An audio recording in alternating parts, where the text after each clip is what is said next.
O'zbekiston milliy terma jamoasining 2026-yilgi Jahon chempionatiga yo'llanma olgani va legionerlarimizning Yevropadagi muvaffaqiyatli faoliyati o'zbek futbolchilariga bo'lgan qiziqishni ancha oshirdi. Italiyadagi Eldor Shomurodov, Fransiya va Angliyada porlayotgan Abduqodir Husanov fonida endi ko'zlar Abbosbek Fayzullayev tomon qaratila boshladi. 21 yoshli hujumkor yarim himoyachi allaqachon Osiyoning eng yosh iqtidorlaridan biri sifatida tan olingan.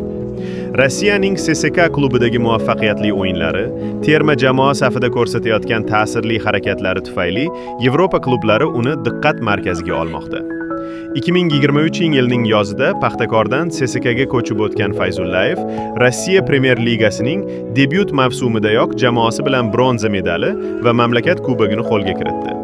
Ushbu mavsumda Abbos 39 o'yinda 3 ta gol va 8 ta assist bilan ishtirok etdi.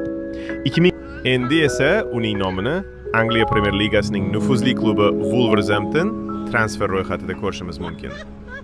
Internet va ijtimoiy tarmoqlarda tarqalgan ma'lumotlarga qaraganda, jamoa bosh murabbiyi Vitor Pereira tomonidan tuzilgan va o'z qo'li bilan yozilgan asosiy transfer ro'yxatida Abbosbekning ismi ham mavjud. Bu ro'yxatdagi birinchi nom Getafe klubi safidagi nigeriyalik Kristantus Uche bo'lsa, Abbos Fayzullayev ikkinchi o'rinda turibdi. Bu esa uning nafaqat ehtimoliy transfer sifatida, balki jiddiy nomzod sifatida ko'rilayotganini anglatadi.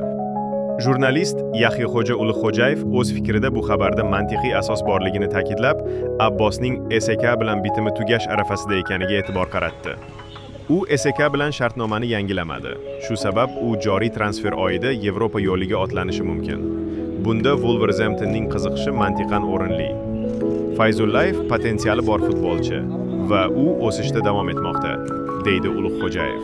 Abbosning o'zi esa bu kabi gaplarga to'g'ri yondashar. Uning fikricha, har qanday futbolchining orzusi Yevropaning taniqli klublarida to'p surishdir. Ayni paytda CSKA futbolchisiman va klub bilan shartnomam bor. Ammo maqsadim aniq, Yevropada to'p klublarda o'ynash.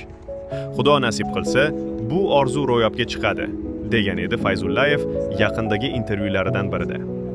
Shu bilan birga, u terma jamoa safida ham o'z salohiyatini yaqqol namoyon etmoqda. Hozirgacha Abbosbek O'zbekiston milliy terma jamoasi safida 27 marta maydonga tushib, 8 ta gol urgan. U Jahon chempionati saralash bosqichida ham muhim gollari bilan yorqin ajralib turdi. Xulosa o'rnida, Abbosbek Fayzullayevning Angliya Premyer Ligasi yo'li bu nafaqat futbolchi uchun yangi bosqich, balki o'zbek futbolining xalqaro miqyosdagi nufuziga ham xizmat qiladigan muhim transfer bo'lishi mumkin. Wolverhampton singari klubdagi imkoniyat unga faqat o'sish va yangi imkoniyat eshiklarini ochishi turgan gap. Kelajakda uni top 5 chempionatlarda ko'rish endi orzu emas, balki real ehtimol.